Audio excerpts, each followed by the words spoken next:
আমার প্রশ্ন হলো, আন্দোলন ছাত্রদের বিএনপি নেতা কর্মীদের কেন গ্রেপ্তার করলো? বুঝেন, তার মানে শেখ হাসিনা বুঝে গেছে ছাত্ররা আন্দোলনের সামনে থাকলেও এই আন্দোলন চালাচ্ছেই হলো বিএনপি, তাই না? আমার কথা, যদি ছাত্ররা শুধুমাত্র আন্দোলন করে তাহলে আমির খসরু ভাইকে গ্রেপ্তার করলো কেন? তাই না? রিজভী ভাইকে কেন গ্রেপ্তার করলো? শিমুল বিশ্বাস ভাইকে কেন গ্রেপ্তার করলো? এহসানুল হুদা ভাইকে কেন গ্রেপ্তার করলো? আমি তো একটা ছোট রাজনৈতিক কর্মী, আমাকে কেন গ্রেপ্তার করলো? সালাউদ্দিন টুকু ভাইরা কেন গ্রেপ্তার করলো? তার মানে উনি কোনো একটা মেকানিজম করতেছে। মেকানিজম কি? আন্দোলন নিয়ন্ত্রণ করতেছে। তাই তো ওই 6 ছাত্র নেতাকে গ্রেপ্তার না করে আমাদেরকে গ্রেপ্তার করছে।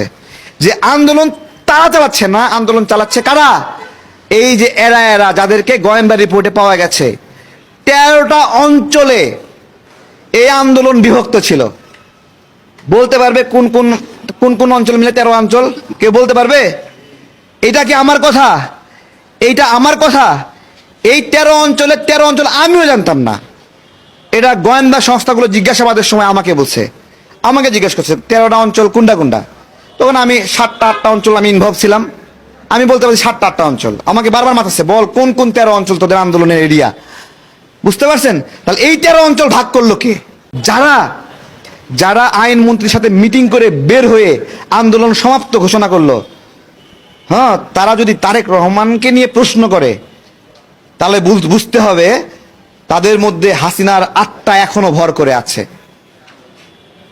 এখনো ভর করে আছে।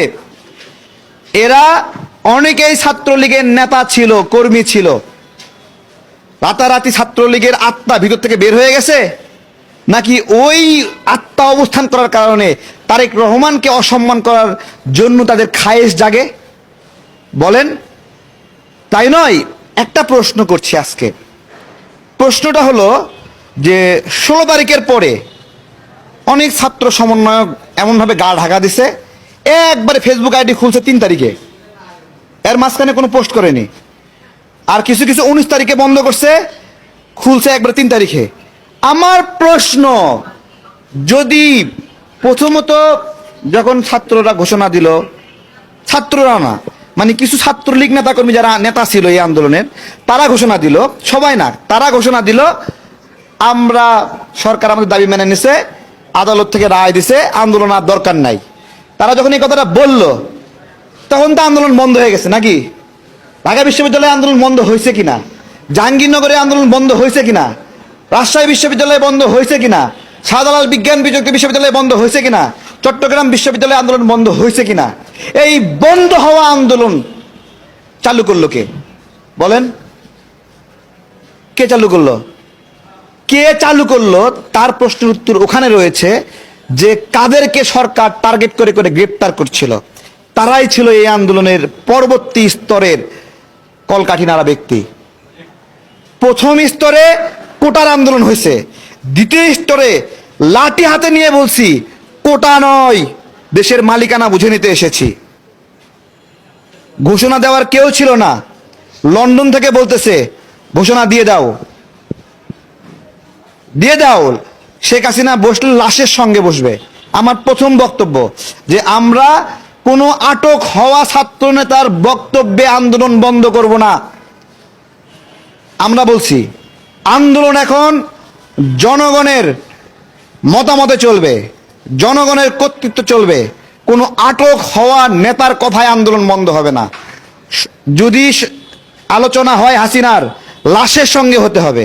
বলছিলাম আনিসুল হক ছাত্রদের সঙ্গে মিটিং করে লাভ নাই, ছাত্র নেতাদের সঙ্গে মিটিং করে লাভ নাই, ওই মিটিং আমরা মানি না।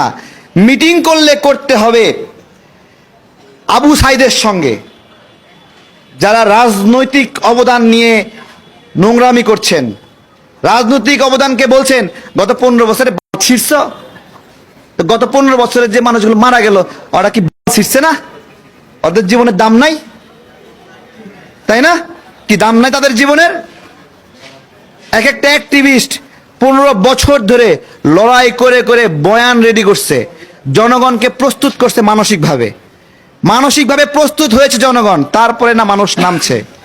কোটার আন্দোলন শেষ হলে যে আন্দোলনটা শুরু হয়েছে ওইটা হলো গণতন্ত্রের আন্দোলন।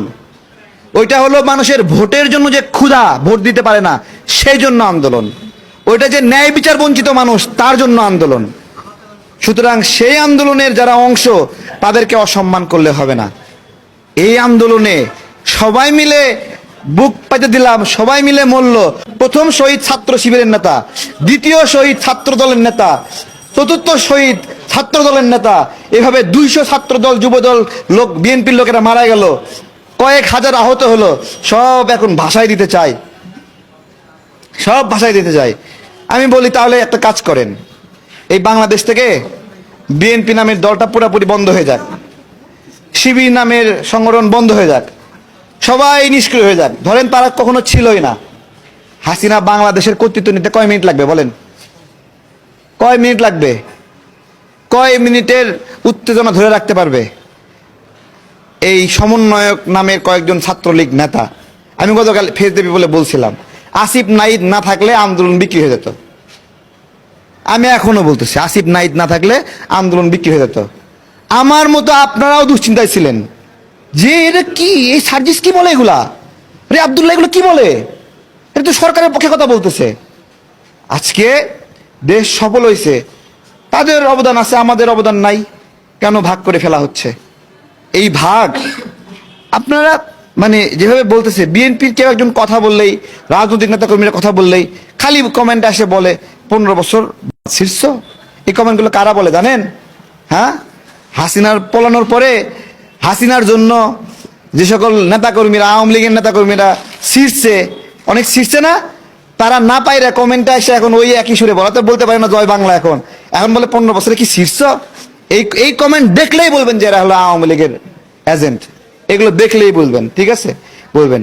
আমাদের দেশের মানুষের লড়াই ভোটাধিকারের জন্য, গণতন্ত্রের জন্য একটা দীর্ঘ সময়ের